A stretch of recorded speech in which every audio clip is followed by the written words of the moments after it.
El tubo de cobre. La historia de Coke Poe Dupree con el submarino USS Harder, que dobló la pieza del tubo de cobre de la cocina y salvó a 79 personas. Y luego cambió de toda la guerra submarina en el Océano Pacífico.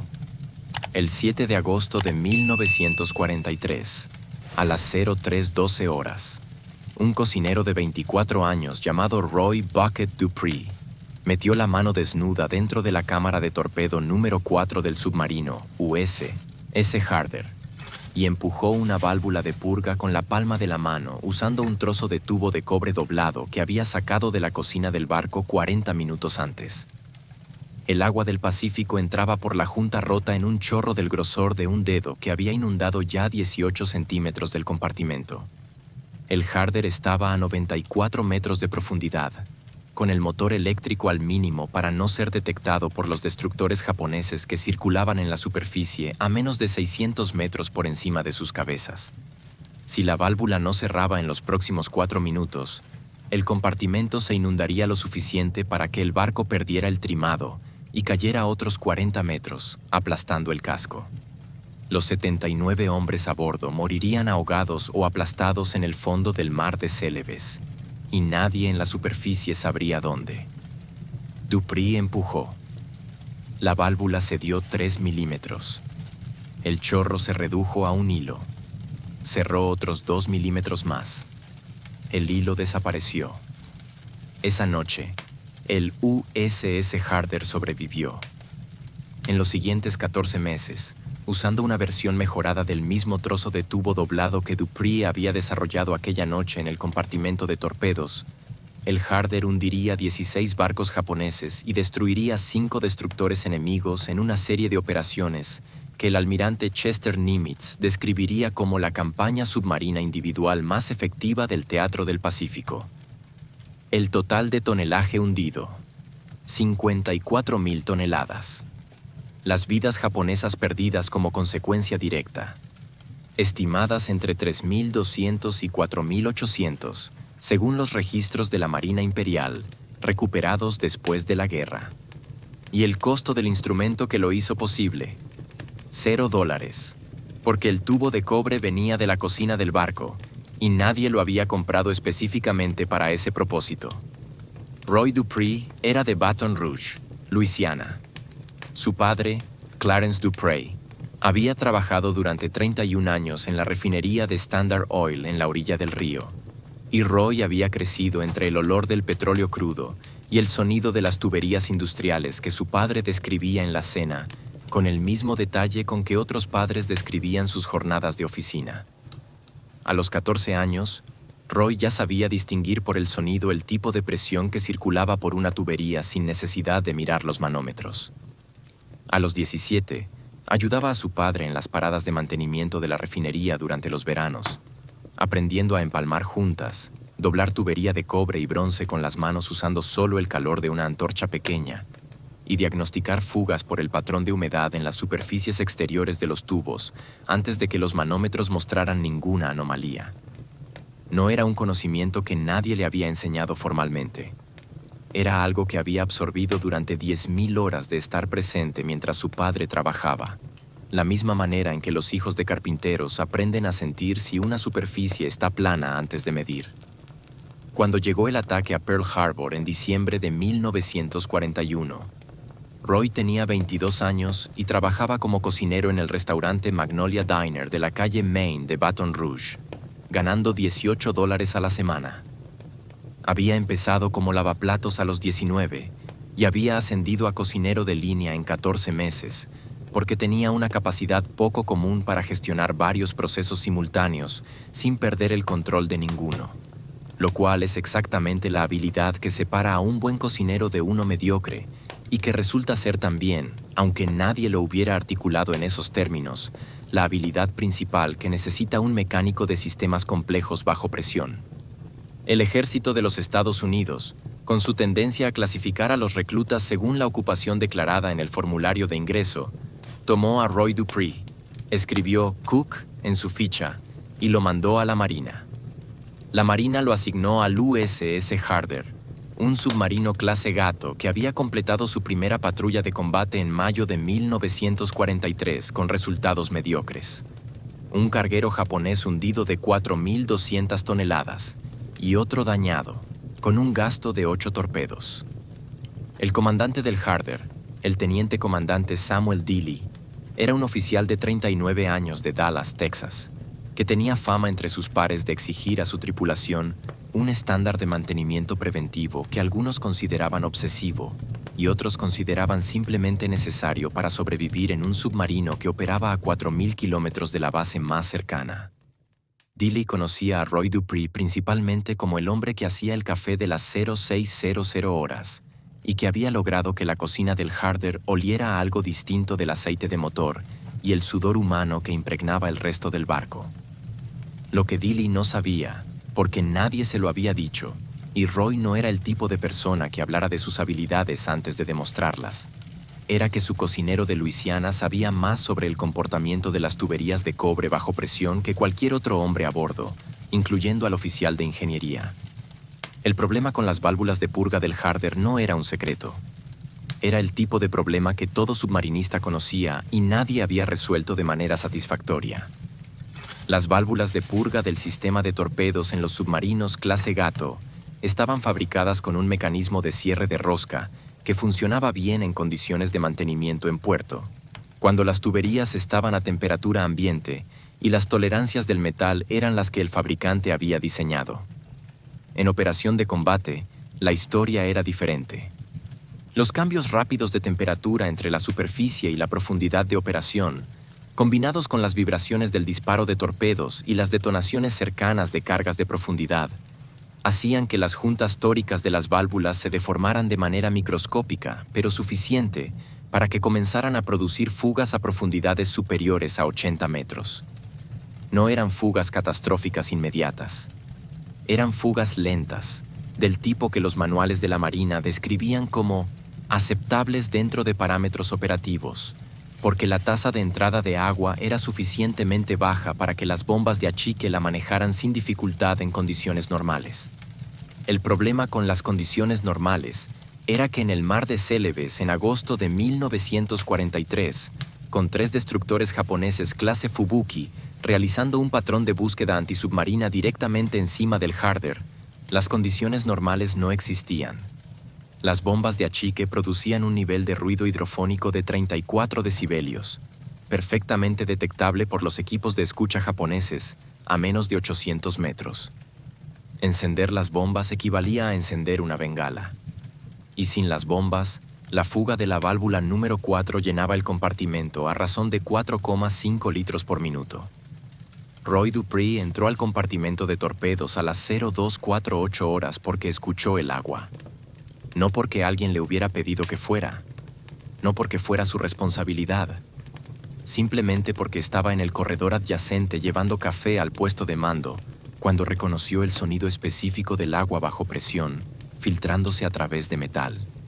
Un sonido que había escuchado cientos de veces en la refinería de su padre, y que el cerebro humano, una vez que aprende a identificarlo, reconoce instantáneamente aunque no pueda articular de inmediato por qué lo reconoce.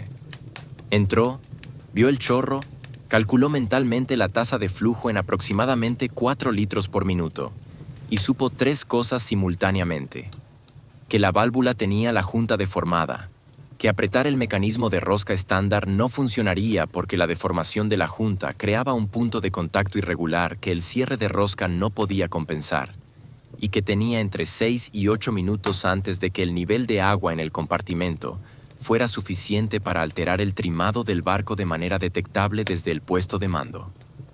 Volvió a la cocina. Abrió el cajón donde guardaba el tubo de cobre que usaba para doblar las asas de las ollas cuando se partían. Un trozo de 22 centímetros de diámetro 3/8 que había estado en ese cajón desde antes de que él llegara al barco y que nadie había considerado nunca como otra cosa que chatarra de cocina. Lo dobló sobre la esquina del filo de la mesa en un ángulo de 40 grados. Volvió al compartimento. Lo que Roy había entendido, y que los manuales de la Marina no describían porque nadie que hubiera escrito esos manuales Había pasado tiempo suficiente en una refinería de petróleo aprendiendo el comportamiento real de las juntas bajo ciclos de temperatura. Era que una junta tórica deformada de manera asimétrica no se puede cerrar aplicando presión uniforme sobre toda su superficie, que es lo que hace el mecanismo de rosca estándar. Se puede cerrar aplicando presión adicional específicamente sobre el punto de menor contacto, que en este caso era el cuadrante inferior derecho de la junta, donde el metal del asiento de la válvula había sufrido la mayor expansión térmica. El tubo doblado a 40 grados le permitía insertar el extremo curvado detrás del cuerpo de la válvula, en el espacio de 18 milímetros entre la válvula y la estructura del casco, y aplicar palanca específicamente en ese cuadrante sin tocar el mecanismo de rosca. La física era simple. En lugar de comprimir la junta uniformemente, la comprimía de manera diferencial, más fuerte en el punto débil. El resultado era el mismo que si la junta estuviera perfectamente formada. Funcionó en 94 segundos. El teniente comandante Dilley no supo lo que había pasado hasta 4 horas después, cuando el Harder había ascendido a profundidad de periscopio y los destructores japoneses se habían alejado lo suficiente para que la tripulación pudiera respirar normalmente. El oficial de ingeniería, el teniente J.G. Marcus Webb, inspeccionó la válvula número 4 y encontró el tubo de cobre de Roy todavía insertado en el espacio detrás del cuerpo, manteniendo la presión diferencial en la junta. Webb llamó a Roy al compartimento y le preguntó cómo sabía hacer eso. Roy dijo que su padre trabajaba en tuberías. Webb miró el tubo de cobre durante un momento y luego dijo, ¿puedes enseñarme?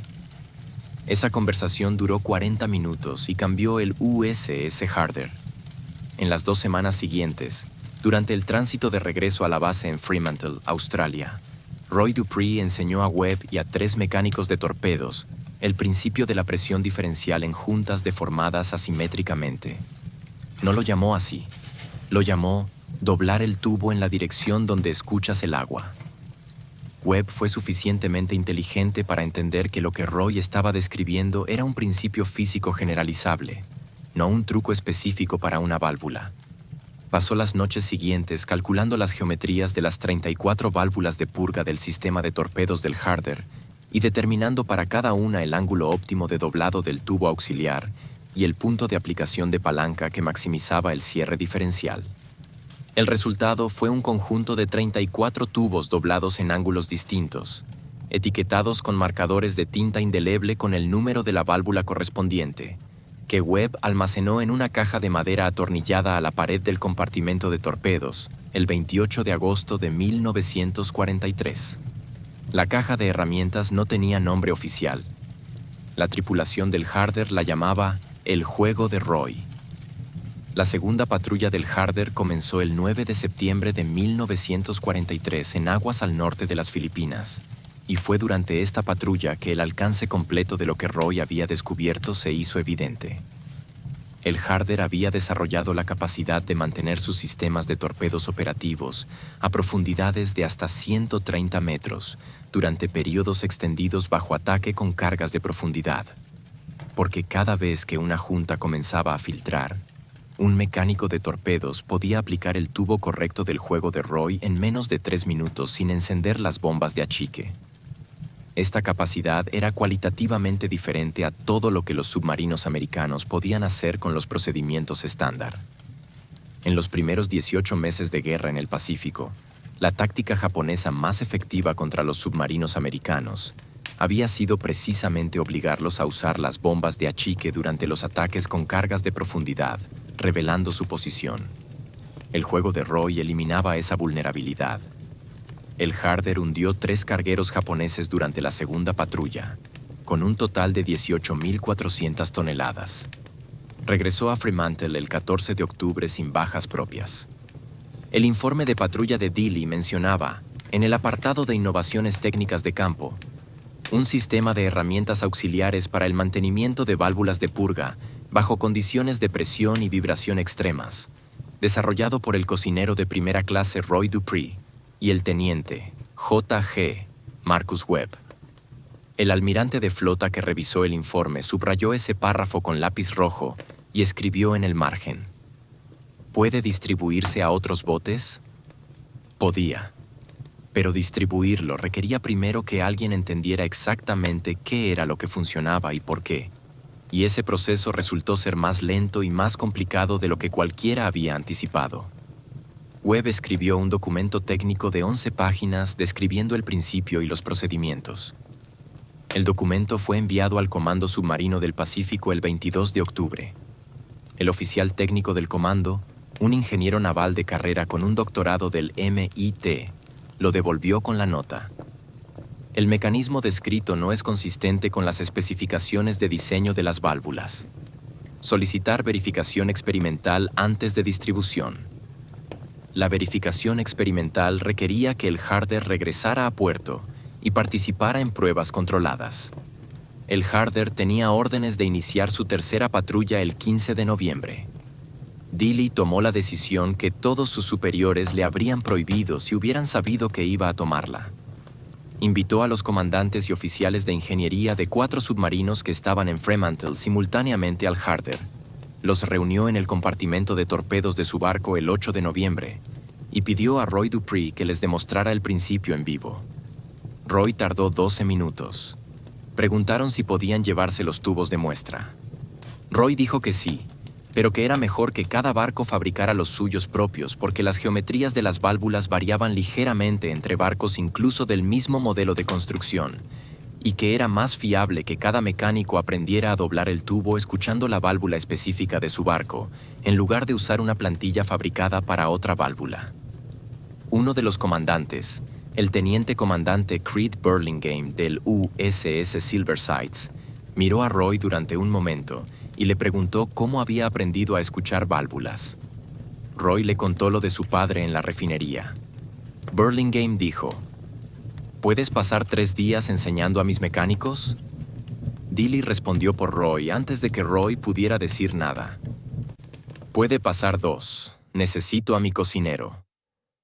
Roy Dupree pasó los 6 días siguientes moviéndose entre los 4 submarinos de Fremantle, enseñando a los mecánicos de torpedos a diagnosticar y corregir fugas de válvulas usando el principio de presión diferencial. No todos los mecánicos lo entendieron con la misma rapidez. Algunos tardaron 4 horas. Algunos tardaron 2 días. Uno nunca lo entendió del todo, y Roy, con la paciencia que había desarrollado enseñando a los ayudantes de cocina del Magnolia Diner, le dio una versión simplificada del procedimiento que requería menos diagnóstico y más prueba y error, pero que funcionaba en el 80% de los casos. En sistemas de combate, el 80% es frecuentemente la diferencia entre vivir y morir. Hubo un momento durante esos 6 días que el torpedista del USS Wahoo, un cabo de 19 años llamado Eugene Hartley de Cincinnati, Ohio, describió décadas después en una entrevista con el Veterans History Project, que captura algo que los documentos técnicos no pueden transmitir. Hartley dijo que Roy le hizo poner la mano en la tubería mientras el agua pasaba por ella y le preguntó qué sentía. Hartley dijo que sentía vibración. Roy le respondió que escuchara con la mano, no con los oídos.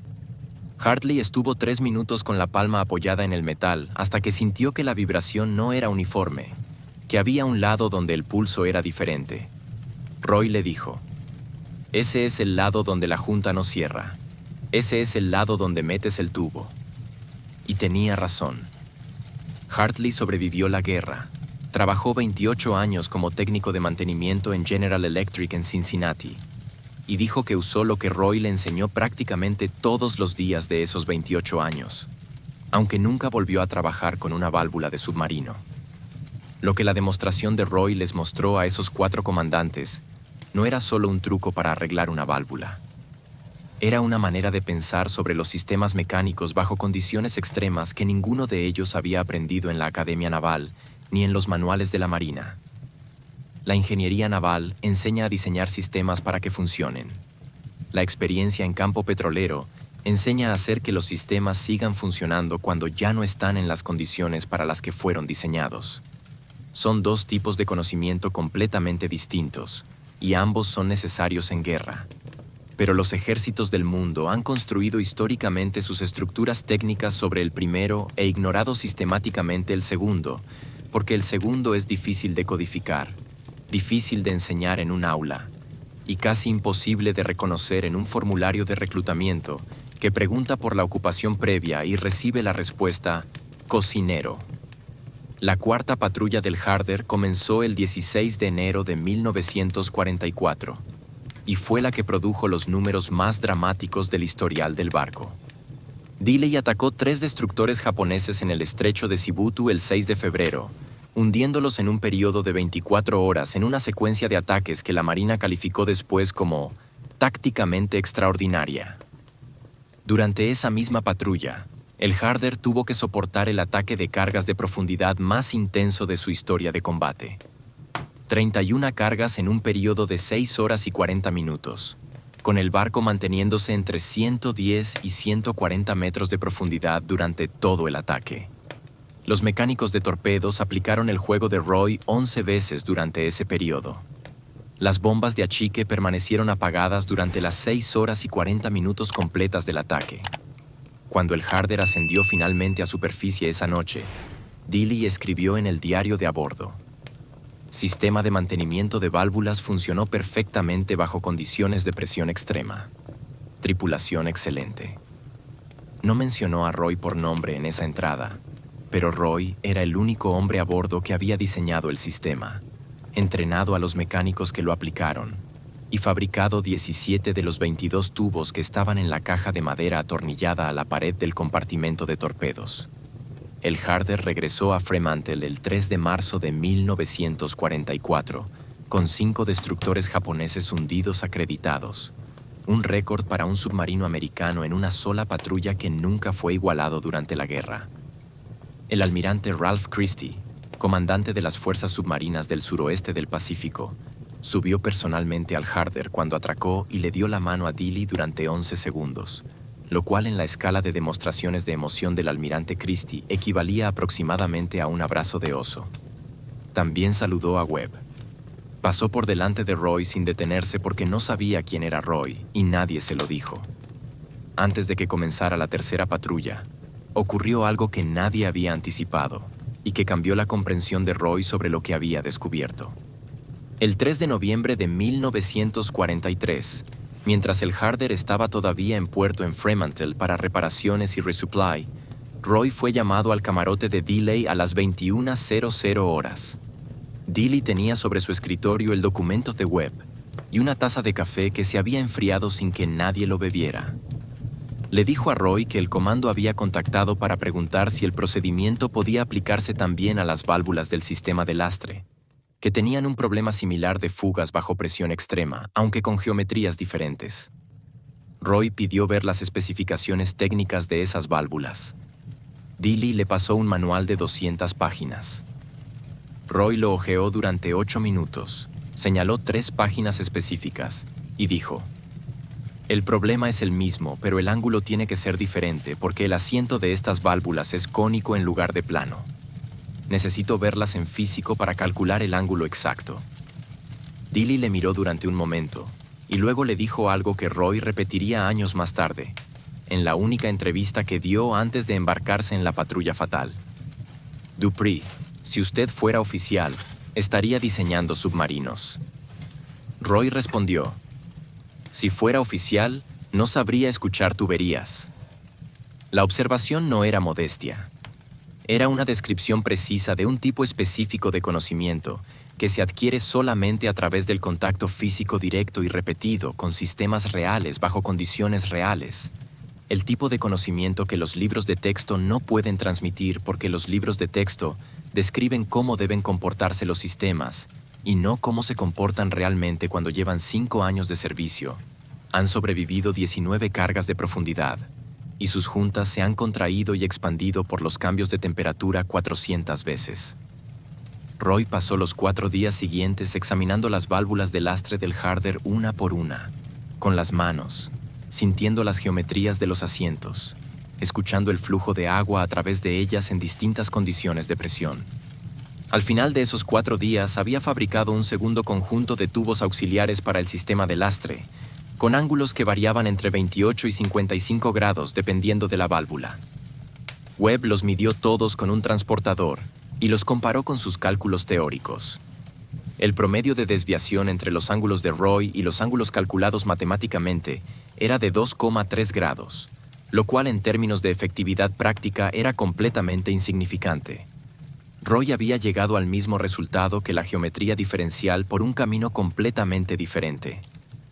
La tercera patrulla del Harder, del 15 de noviembre al 31 de diciembre de 1943, fue la más violenta en la historia del barco hasta ese momento.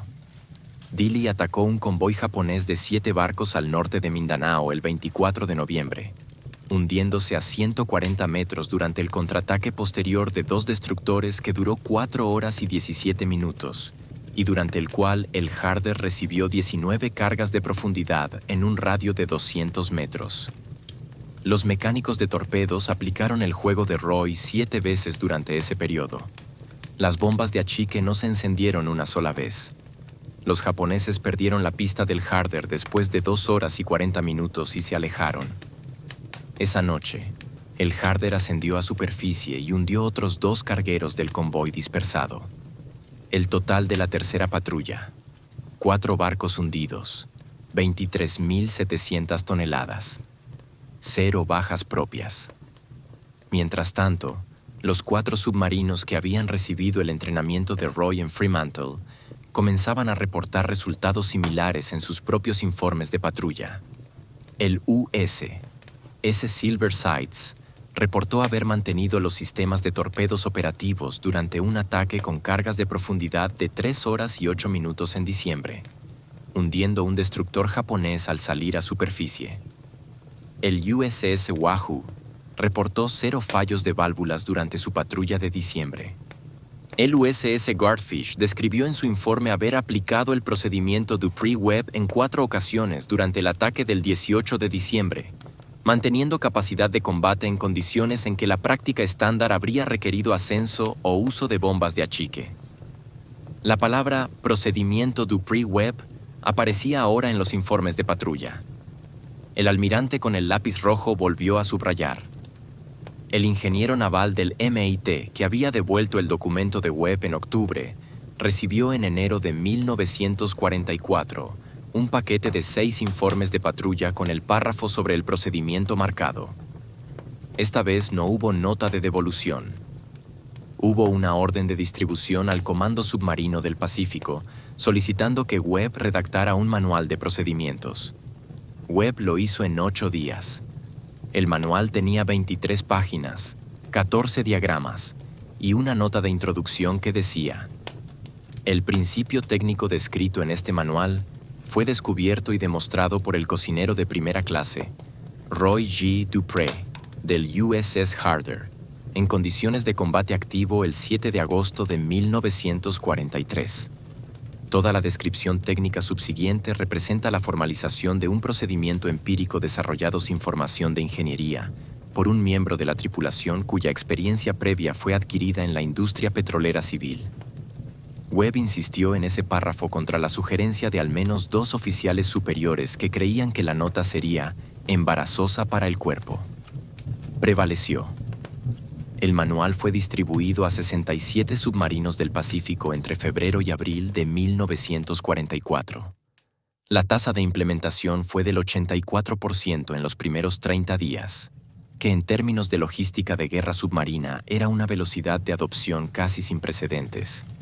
Los comandantes de submarinos no son hombres que tarden mucho en adoptar algo que funciona. El efecto acumulativo sobre las operaciones submarinas americanas en el Pacífico durante los 18 meses siguientes fue documentado en el análisis posguerra del Comando Submarino del Pacífico, publicado en 1946, que atribuía al procedimiento Dupree-Webb una reducción del 34% en los abortos de misión debidos a fallos de los sistemas de torpedos, y una contribución estimada a la destrucción de entre 180.000 y 220.000 toneladas adicionales de tonelaje japonés que de otra manera no habría sido atacado porque los barcos habrían tenido que ascender o revelar su posición. 180.000 toneladas de barcos japoneses hundidos. Cada tonelada hundida era material de guerra, combustible, alimentos, munición o tropas que no llegaban al destino previsto. El análisis de 1946 no intentaba traducir ese tonelaje directamente en vidas, porque ese tipo de cálculo es metodológicamente deshonesto en cualquier sentido. Pero sí señalaba que la campaña submarina americana en el Pacífico, acelerada y amplificada en parte por el procedimiento de un cocinero de Baton Rouge, fue el factor principal en el colapso del sistema logístico japonés que hizo insostenible la continuación de la guerra en el Pacífico después de mediados de 1944. Roy Dupree no estuvo presente para ver el final de la guerra. El USS Harder fue hundido el 24 de agosto de 1944 al sur de las Filipinas por un destructor japonés durante una operación de rescate de agentes encubiertos aliados. Los 79 hombres a bordo, incluyendo al comandante Samuel Dealey, al teniente J.G. Marcus Webb y al cocinero de primera clase Roy G. Dupree de Baton Rouge, Luisiana, murieron cuando el casco del Harder fue aplastado a una profundidad de 87 metros. No se recuperó ningún cuerpo. No hubo supervivientes. El USS Harder fue declarado perdido el 14 de septiembre de 1944. Dealey recibió la Medal of Honor póstumamente por sus acciones en la campaña de Filipinas. Webb recibió una estrella de plata póstuma. Roy Dupree recibió la misma estrella de bronce que recibían todos los miembros de la tripulación de un submarino hundido en combate, más una mención en el registro histórico del Harder que describía su contribución técnica en 3 líneas. Clarence Dupree, el padre de Roy, supo que su hijo había muerto antes de que llegara la notificación oficial. Lo supo cuando pasaron 3 semanas sin carta, y Roy llevaba sin fallar una carta por semana desde agosto de 1942, 108 cartas consecutivas en 26 meses. Cuando llegó el telegrama, Clarence lo leyó de pie en la puerta de la casa de la calle Plank Road, lo dobló, lo metió en el bolsillo del mono de trabajo y volvió al garaje donde estaba reparando el motor de una camioneta de un vecino. Su esposa lo encontró allí 2 horas después, sentado en el suelo del garaje con la espalda contra la pared, con las manos manchadas de aceite y el telegrama en la mano.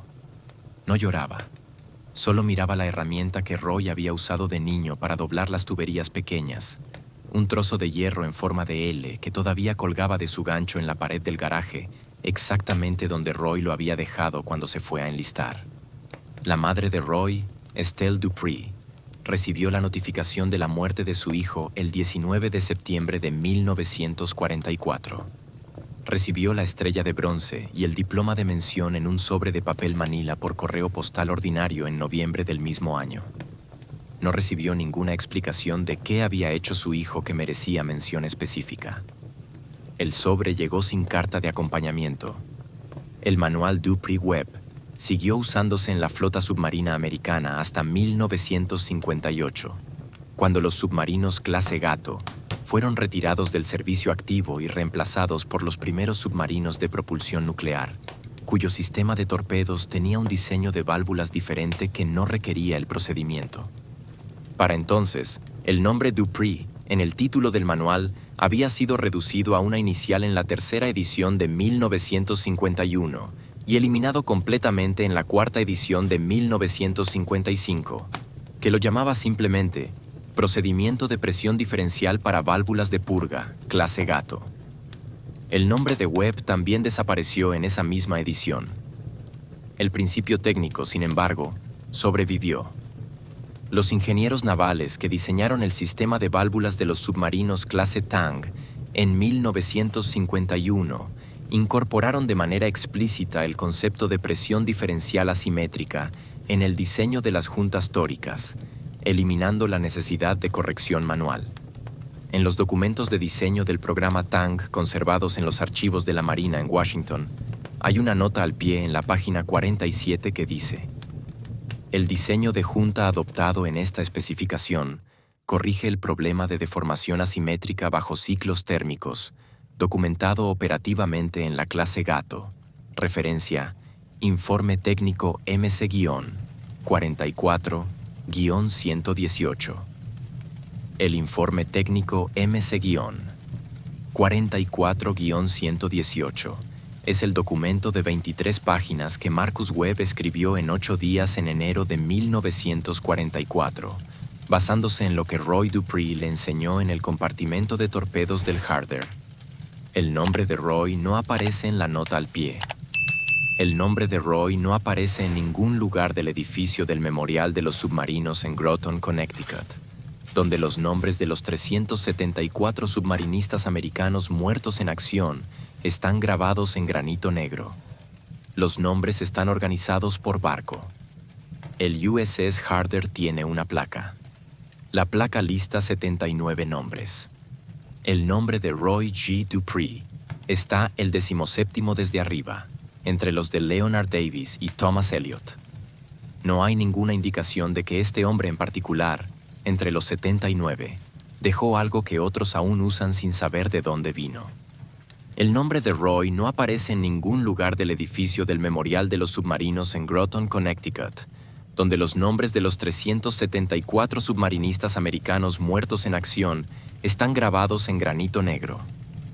Los nombres están organizados por barco. El USS Harder tiene una placa.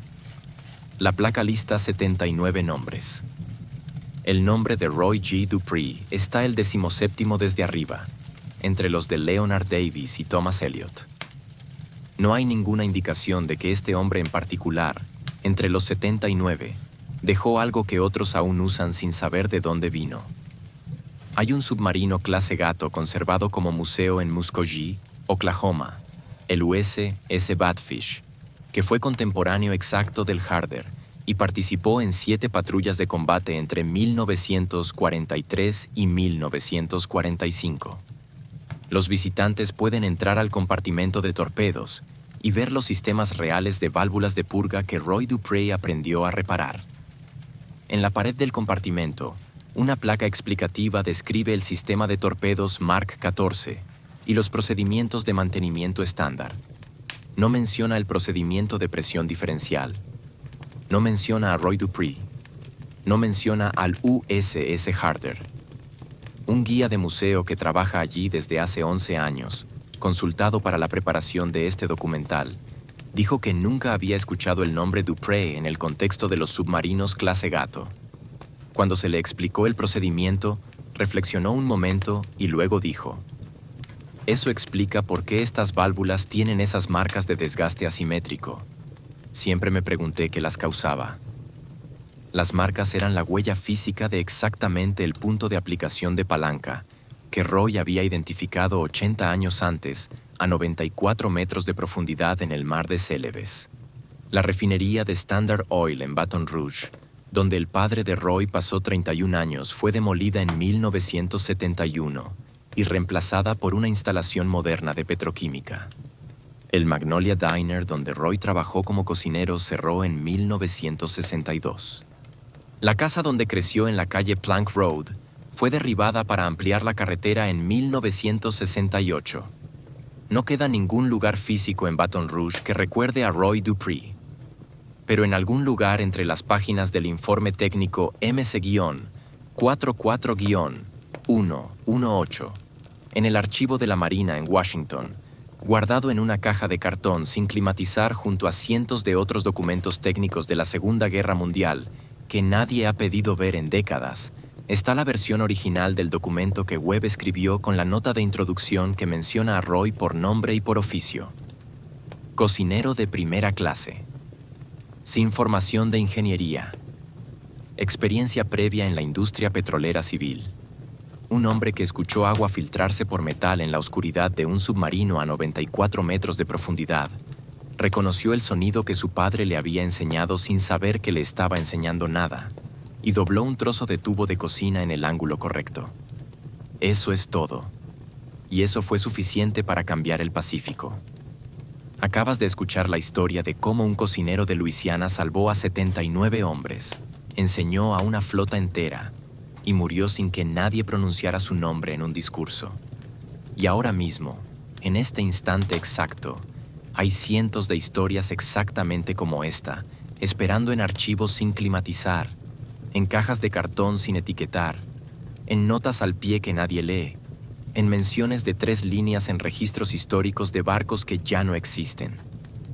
Historias de mecánicos, cocineros, agricultores, fontaneros, soldadores, conductores de camión, gente sin título y sin rango que en un momento de presión extrema usó lo que sabía, con lo que tenía, y cambió algo que todavía importa hoy aunque nadie recuerde su nombre. Esas son las historias que buscamos. Las que los libros de texto no cuentan porque los libros de texto siguen a los generales, y los generales no estaban en el compartimento de torpedos a las 03:12 horas doblando tubo de cobre con las manos. Nosotros buscamos a los que sí estaban. Cada semana, una historia como esta, con la misma precisión, el mismo detalle, la misma pregunta que llevas ahora mismo en el estómago. ¿Cuántos Dupree ha habido que nunca supimos que existieron? Si quieres saber la respuesta, ya sabes lo que tienes que hacer. El botón está ahí. Es el gesto más pequeño posible para asegurarte de que la próxima historia no la pierdas. Hay algo que los historiadores llaman el problema de la atribución en sistemas distribuidos. Cuando una innovación se propaga a través de una organización grande y produce efectos a muchos niveles simultáneamente, se vuelve prácticamente imposible trazar la línea causal que conecta el origen con el resultado. El procedimiento de Roy Dupree se convirtió en parte del sistema operativo de la flota submarina americana tan completamente y tan rápidamente que para mediados de 1944, los mecánicos que lo aplicaban ni siquiera lo llamaban el procedimiento Dupree-Webb. Lo llamaban simplemente lo que haces cuando la válvula filtra. Era conocimiento de tripulación, transmitido de mecánico a mecánico en los compartimentos de torpedos de docenas de submarinos, sin documentación formal en muchos casos, sin nombre, sin historia. Era exactamente el tipo de conocimiento que Roy había absorbido de su padre en el garaje de la calle Plank Road en Baton Rouge, Luisiana. Práctico, físico, transmitido por demostración y contacto, invisible en los registros oficiales pero omnipresente en la práctica real. El ironía final de la historia de Roy Dupree es que el conocimiento que él transmitió sobrevivió perfectamente mientras que la memoria de quien lo transmitió desapareció casi por completo. El conocimiento viajó, el nombre se quedó atrás. Y de alguna manera eso es exactamente lo que Roy habría esperado, porque Roy no era el tipo de persona que pensara en términos de crédito o legado. Era el tipo de persona que pensaba en términos de si la válvula estaba sellada o no, si el barco iba a sobrevivir o no, si los 79 hombres a su alrededor iban a ver otro amanecer o no. El 24 de agosto de 1944, cuando el USS Harder fue hundido a 87 metros de profundidad en el mar de Celebes, Roy Dupree llevaba exactamente 754 días embarcado desde que subió al barco por primera vez en mayo de 1943. En esos 754 días había cruzado el Pacífico 8 veces. Había sobrevivido 6 patrullas de combate. Había fabricado con sus propias manos más de 80 tubos auxiliares para los sistemas de válvulas de 9 submarinos diferentes. Y había enseñado el principio de presión diferencial a un número de mecánicos que nunca fue contabilizado con precisión, pero que los historiadores navales que han investigado el período estiman en no menos de 120. Había cocinado 2.262 comidas para la tripulación del Harder. Había escrito 108 cartas a su madre y su padre. Había guardado en su taquilla personal una fotografía de la refinería de Standard Oil, tomada desde la orilla del río Mississippi, que su padre le había enviado en el otoño de 1943, junto con una nota que decía simplemente: para que no olvides de dónde sabes lo que sabes. No olvidó. Nunca olvidó. Y lo que sabía cambió el Pacífico. Los 67 submarinos que recibieron el manual Dupree-Webb entre febrero y abril de 1944 realizaron en conjunto 134 patrullas de combate en los 16 meses que quedaban de guerra en el Pacífico. De esas 134 patrullas, los informes de mantenimiento disponibles en los archivos de la Marina registran 847 aplicaciones documentadas del procedimiento de presión diferencial en condiciones de combate. Cada una de esas 847 aplicaciones fue una situación en la que un submarino que de otra manera habría tenido que encender sus bombas de achique y revelar su posición, pudo mantenerse en silencio y continuar la misión. No todas esas situaciones habrían resultado en la destrucción del submarino si las bombas hubieran encendido. Algunas habrían resultado simplemente en que el barco abandonara el ataque y regresara a puerto. Pero algunas, en las condiciones más adversas, con destructores japoneses a 400 metros, habrían resultado exactamente en lo que resultó para el propio Harder el 24 de agosto de 1944. El hundimiento del barco y la muerte de toda la tripulación. ¿Cuántas de esas 847 situaciones eran del segundo tipo? Es imposible de saber con certeza.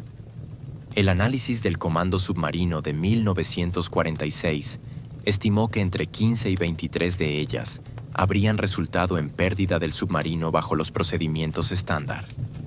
15 barcos, cada uno con entre 60 y 85 hombres a bordo. Usando el promedio de 72 hombres por submarino, eso es entre 1.080 y 1.656 hombres que sobrevivieron la guerra, porque un cocinero de Baton Rouge había aprendido a escuchar tuberías en el garaje de su padre. Roy Dupree no vivió para ver ese número. Pero el número existe. Está en el archivo. Está en la caja de cartón. Está en la página 47 del informe de 1946 que nadie pide ver. Y ahora está aquí, dicho en voz alta, porque algunas cosas merecen ser dichas en voz alta aunque lleguen con 80 años de retraso.